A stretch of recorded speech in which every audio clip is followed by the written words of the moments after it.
Samantala, posible umunong sinabotahe ng China Coast Guard ang signal drone ng Philippine Coast Guard noong August 11, kung kailan nangyari ang banggaan ng dalawang barko ng China sa Baho de Masinloc.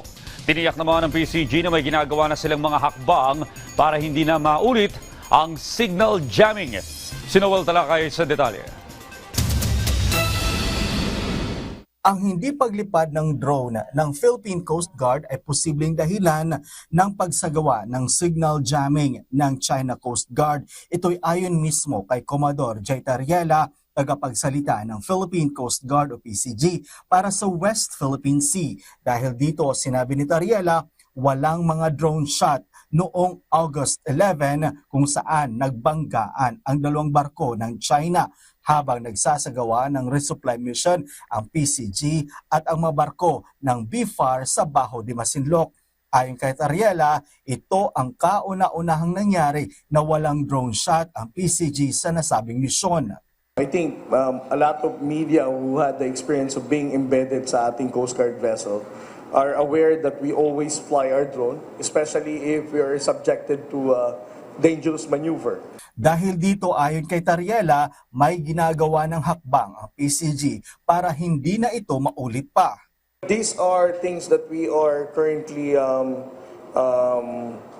evaluating. How are we going to still launch our drones, no? And how can we be able to prevent the People's Republic of China from jamming the signal?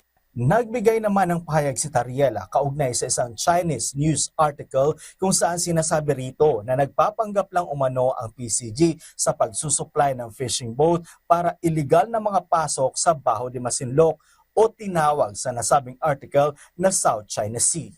Well, first of all, we're not encroaching within our own waters. No? We do not recognize the illegal claim of the People's Republic of China. I say it is illegal because this was already resolved by the 2016 arbitral award. Secondly, we're not pretending that we are providing relief and fuel subsidy to the Filipino fishermen. Samantala, sinabi ni U.S. Ambassador to the Philippines Mary Kay Carlson na sumusunod ang Amerika sa international law sa kanilang pagsasagawa ng Freedom of Navigation Operations matapos ang paglalayag ng U.S. Navy na USS Cincinnati at USS Higgins malapit sa Scarborough Shoal. Ilang araw matapos ang banggaan ng mga barko ng China habang hinahabol ang isang barko ng PCG.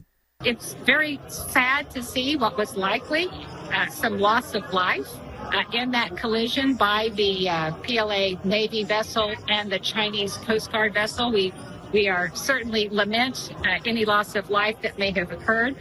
Perhaps this will be a watershed event that could lead to ratcheting down some of these aggressive actions out in the West Philippines.